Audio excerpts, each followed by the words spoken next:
Baik. Jadi ada kata kunci tadi yang disebutkan bahwa perbuatan tersebut baik perencanaan sampai dengan pelaksanaan dalam keadaan tenang, begitu ya, Prof? Baik. Tadi ada disebutkan juga soal jangka waktu, Prof. Jangka waktu yang cukup dari mulai adanya gagasan sampai dengan pelaksanaan gagasan tersebut.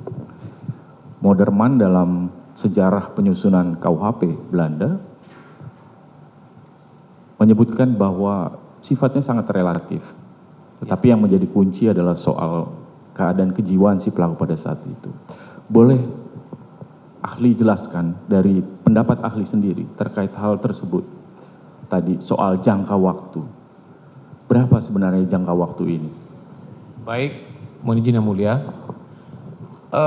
Persoalan jangka waktu sebagai salah satu syarat untuk bisa menyebut adanya perencanaan, ya, ini sebenarnya tidak ada ukuran yang absolut untuk menentukan berapa lama waktu yang bisa digunakan untuk memikirkan secara tenang tentang perbuatan yang akan dilakukan.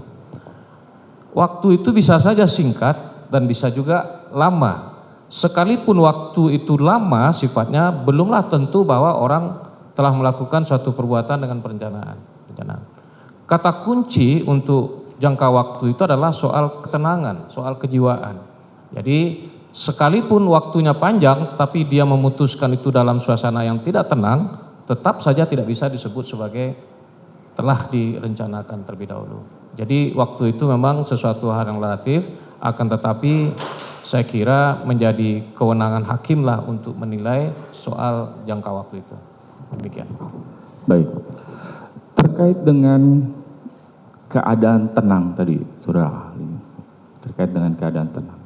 Apakah untuk memahami apakah seseorang pada saat melakukan tindakan tersebut, dia dalam keadaan kejiwaan yang tenang, apakah perlu juga mengetahui latar belakang atau motif mengapa seseorang melakukan tindakan tersebut? Dan apakah kemudian motif tersebut menjadi bagian penting yang harus dibuktikan untuk mengukur tadi keadaan tenang dalam konteks kejiwaan si pelaku dalam kaitannya dengan elemen berencana di dalam ketentuan 340. Silakan.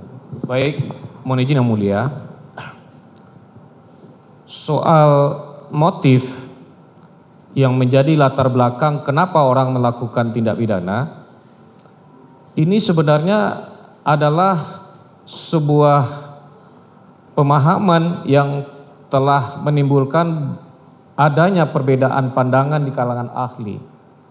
Ada yang mengatakan bahwa soal motif itu tidak perlu diungkapkan dan tidak relevan untuk diungkap, tapi tidak sedikit juga yang menganggap bahwa motif itu adalah sesuatu hal yang perlu dalam kaitannya dengan pembuktian dan dalam kaitannya juga dengan pemidanaan. Nah, terkait dengan adanya perbedaan pemahaman yang demikian itu, karena ditanyakan kepada ahli, maka menurut pendapat saya motif itu adalah sesuatu hal yang perlu untuk diungkap karena motif itu akan melahirkan kehendak. Untuk kemudian kehendak itu justru kemudian akan melahirkan kesengajaan. Kenapa saya katakan demikian?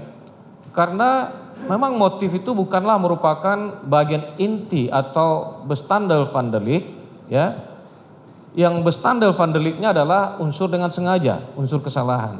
Akan tetapi kesengajaan itu bukanlah sesuatu hal yang ada begitu saja. Kesengajaan itu bukanlah sesuatu yang turun dari langit dalam tanda petik. Akan tetapi ada peristiwa, ada yang melatar belakangi kenapa orang melakukan suatu perbuatan dengan sengaja.